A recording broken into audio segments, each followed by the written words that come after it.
our vote is going to be too big, too rigged. So one thing they can't guard against, working together, there is nothing we cannot do and no height we cannot achieve. Together we will make America powerful again. We will make America wealthy again. We will make America strong again. We will make America proud again. We will make America safe again. We will make America great again. Thank you, Bronx. Thank you, New York. We love you. Thank you. God bless everybody. God bless you. God bless you.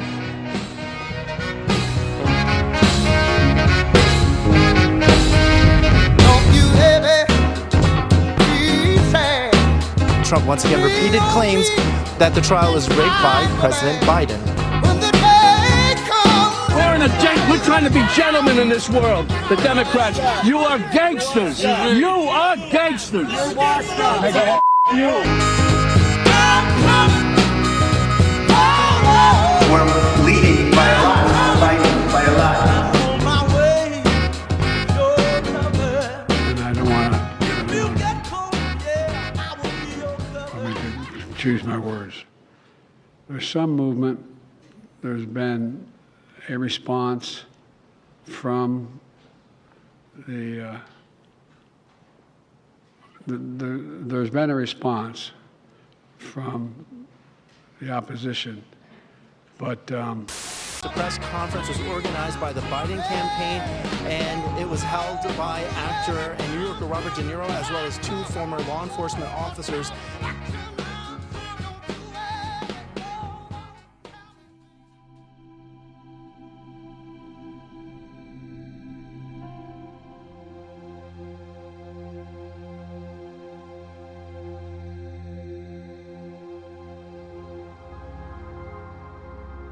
Hello, New York City, and hello to all of the incredible, tough, strong, hard-working American patriots right here in the Bronx. Who would think? Who would think? I'm thrilled to be back in the city I grew up in, the city I spent my life in, the city I helped build, and the city that we all love, New York City. For my whole life, I always thought that this city is a monumental testament to the power of the American spirit and the American dream. When New York started as a small, rugged Dutch trading post near the tip of Manhattan in 1624, what you see around you is nothing more than wilderness and marsh. But by the muscle and backbone and genius of the people of New York, we built the city into the towering forest of iron, aluminum, concrete, and steel. We made this city and state into the capital of global commerce. We turned our hometown into the bustling center of a confident, glamorous American culture, and we inspired the entire world. You want to make it big, you had to be in New York. But sadly, this is now a city in decline.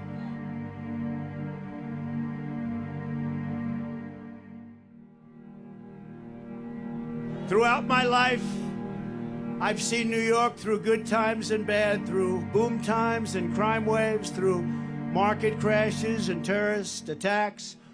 But I've never seen it quite like this.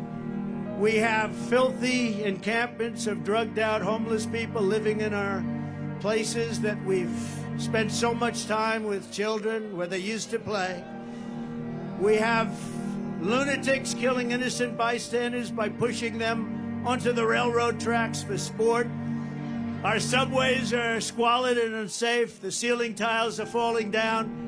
The medians of our highways are crumbling. Our sidewalks are littered with garbage, bottles, and trash. But worst of all, the discarded needles from people that so desperately are in need of help. But we are not going to let this continue. We are not going to abandon our hope and our pride. This city has given us so much, and now it is time that we are going to give it back. And I also want to work with your mayor and your governor, happen to be Democrats, to clean up the homeless encampments so that you can once again enjoy your parks, and your public spaces. Right now, pleasures as simple as a walk in the park or watching your children again play in a Little League game will come roaring back, and they're going to come back very quickly. Your lifestyle and the American dream will be with you once again, and we're going to bring it back, the American dream. You don't have an American dream right now. You will be proud, and your children and your country will be even prouder of you. Years ago, people with severe mental illness were in mental institutions, and then a certain governor, I won't mention the name because at this point, what difference? They dumped all of them into the streets because they said those institutions were too expensive to run. So now they live on our streets, and that's what we have. This is no good for anybody. It's bad for the people who need help, and it's bad for the people of our city, and it's a horrible, horrible way to live.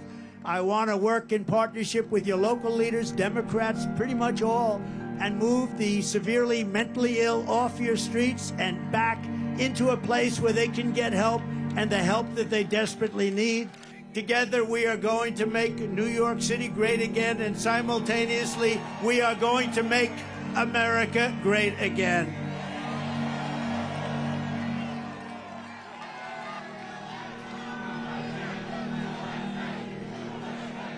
First president in 78 years that didn't start a war. We had no wars. None of these stupid wars. Such a shame.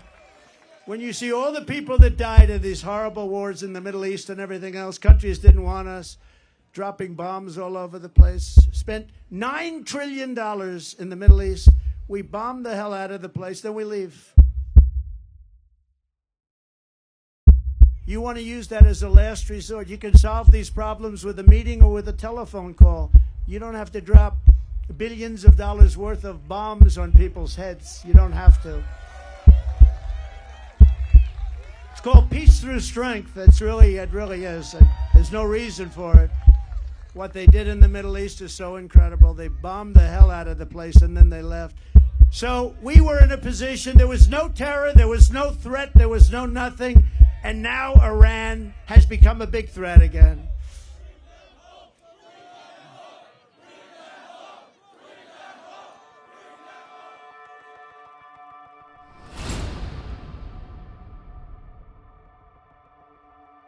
This is something, you can say it, and you can say it 1,000,000 times, and you can emblazon it. It's hardworking patriots like you who are going to save our country. You are going to save our country. We're going to get out and vote like never before. We're going to make it too big to rig.